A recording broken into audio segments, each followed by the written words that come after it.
پھر میرے ہاتھ میں کتاب صحیح بخاری جلد نمبر 9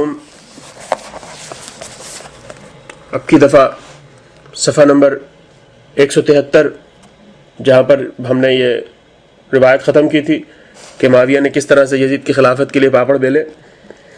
اس کے بعد حدیث نمبر 55 ہم سے احمد بن یونس نے بیان کیا، کہا ہم سے ابو شہاب نے، انہوں نے اوف عرابی سے، انہوں نے ابو المنہال سے، انہوں نے کہا جب ابن زیاد اور مروان شام میں حاکم ہوئے اور عبداللہ بن زبیر مکے میں خلافت پر آدھم کے، ادھر خارجیوں نے بصرے میں زور جمایا تو میں اپنے والد کے ساتھ ابو بردہ اسلمہ صحابی کے پاس گیا.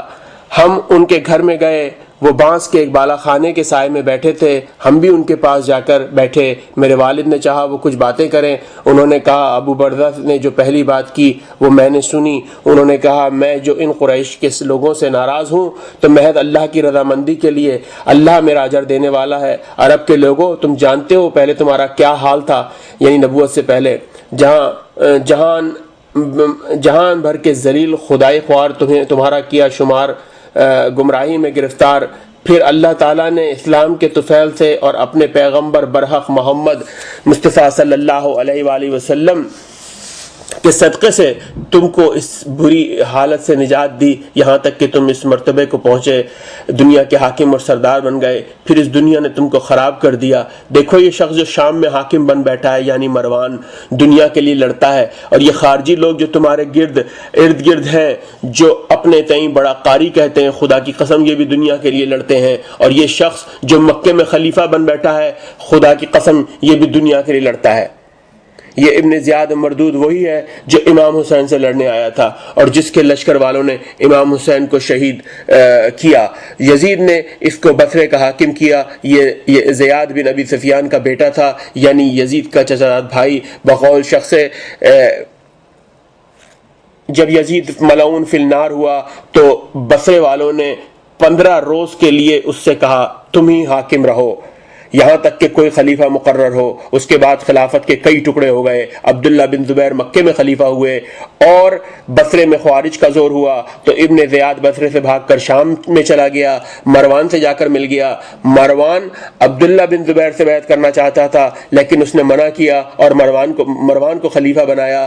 ابو بردہ کا مطلب یہ تھا کہ اس وقت سب آپے دھاپے میں گرفتار ہے، ہر شخص چاہتا ہے میں سب کا سردار بنوں اور سب سے بڑا ہو کر رہوں. کسی کی غرض یہ نہیں ہے کہ دین کی ترقی ہو، اسلام پھیلے، جیسے اگلے خلیفوں اور پیغمبر صاحب کی نیت تھی. باپ کا مطلب اس سے یہ نکلا کہ مروان یا خوارج یا عبداللہ بن زبیر لوگوں سے تو یہ کہتے تھے کہ ہم دین کے لیے لڑتے ہیں، درپردہ طلب دنیا کی نیت تھی، تو جیسا لوگوں کے سامنے کہتے تھے اس کے خلاف نیت رکھتے تھے. اب آپ خود سوچئے اور اس پر غور کیجئے ان چیزوں پر. اب میں آپ کے سامنے مزید دوسری آپ کو روایت پیش کرتا ہوں. اب آئیے آپ کے سامنے یہ صحیح بخاری پھر جلد نمبر 4 میں، شاید پڑھی نہ جا رہی ہو یہاں پر.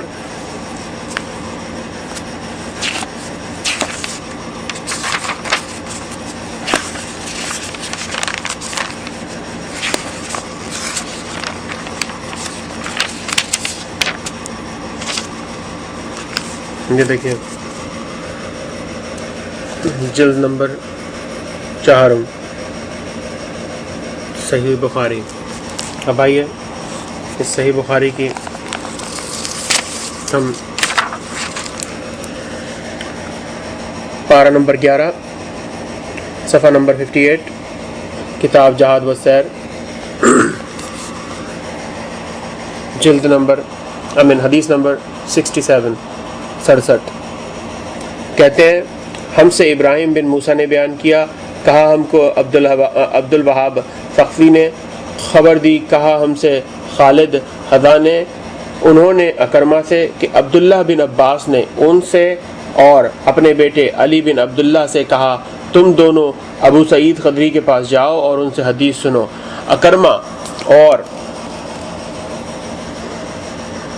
علی کہتے ہیں ہم دونوں ان کے پاس گئے، وہ اور ان کا ایک رضائی بھائی دونوں اپنے باغ کو پانی دے رہے تھے. جب ابو سعید نے ہم کو دیکھا تو آئے، چادر اوڑھ کر گوٹ مار کر بیٹھے۔ یہ حدیث بیان کرنے لگے کہ ہم مسجد نبوی بنتے وقت ایک ایک اینٹ لا رہے تھے، عمار دو دو اینٹیں لاتے۔ حضرت ان کے سامنے سے گزرے اور ان کے سر سے گرد پہنچی۔ فرمایا ہائے عمار کو باغی لوگ قتل کریں گے۔ عمار ان کو اللہ کی اطاعت کی طرف بلائے گا، وہ عمار کو دوزخ کی طرف بلائیں گے۔ ابھی آپ کے سامنے مزید پروف کیے جائیں گے کہ حضرت عمار یاسر کی شہادت کس مقام پر پیش آئی۔ جی اب میرے سامنے یہ تاریخ ابن خلدون موجود ہے، اس کی جلد اول دوئم، رسول اور خلفائے رسول، خلافت معاویہ اور آل مروان۔ یہ میں اس کتاب کو کھول رہا ہوں، تاریخ ابن خلدون، پیج نمبر 525، رسول اور خلفائے رسول صلی اللہ علیہ وآلہ وسلم۔ حضرت عمار کی شہادت۔ عمار نے پکار کر کہا اے عمرو، تف ہو تجھ پر، تو نے اپنے دین کو مصر کے عوض فروخت کر ڈالا۔ اب یہ میں آپ کو آگے حوالہ دوں گا کہ حضرت عمار یاسر نے کیوں کہا کہ تو نے اپنے دین کو مصر کے عوض فروخت کر ڈالا، ذہن میں رکھیے گا یہ بات۔ عمرو بن عاص نے جواب دیا نہیں، بلکہ میں خون عثمان کا معاوضہ طلب کرتا ہوں۔ عمار بولے میں اپنے علم و یقین سے شہادت دیتا ہوں کہ تو اپنے ان فعلوں سے اللہ تعالیٰ کی خوشنودی نہیں چاہتا ہے، مرنے کے بعد تجھ کو اس کا حال ظاہر ہوگا۔ تو نے آج ہی اس لشکر کے علم بردار سے نبرد آزمائی نہیں کی، 3 بار رسول اللہ صلی اللہ علیہ وآلہ وسلم کے ساتھ اس علم بردار سے لڑ چکا ہے، اور آج یہ 4تھا واقعہ ہے۔ کیا تجھے یہ یاد نہیں ہے کہ رسول اللہ صلی اللہ علیہ وآلہ وسلم نے فرمایا ہے عمار کو گروہ باغی مارے گا؟ عمرو بن عاص نے کچھ جواب نہ دیا۔ عمار لڑتے لڑتے شہید ہو گئے۔ امیر المومنین علی اور ان کے 7 قبائل ربیعہ اور مضر اور حمدان نے متفق ہو کر حملہ کیا، جس سے لشکر شام کی صف الٹ گئی، کشتوں کے پشتے لگ گئے۔ امیر المومنین حضرت علی لشکر شام کے قتل کرتے اور ان کی جماعت کو منتشر کرتے معاویہ کے قریب پہنچ گئے اور جوش میں آ کر للکار اٹھے اے معاویہ، ناحق لوگوں کی خون ریزی سے کوئی فائدہ نہیں ہے، آؤ ہم تم نمٹ لیں، جو اپنے مقابل کو مار لے وہی صاحب الامر یعنی امیر ہو۔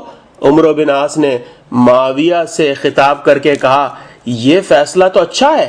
معاویہ نے جواب دیا تم کیوں اس فیصلے کو اپنے لیے ناپسند کرتے ہو؟ کیا تم کو یہ معلوم نہیں ہے کہ علی کے مقابلے پر جو جاتا ہے وہ جانبر نہیں ہوتا؟ دوران جنگ میں امیر المومنین علی علیہ السلام کے لشکر کا ایک گروہ گرفتار ہو گیا، معاویہ نے ان کو رہا کر دیا۔ ایسا ہی امیر المومنین حضرت علی نے معاویہ کے قیدیوں کے ساتھ سلوک کیا۔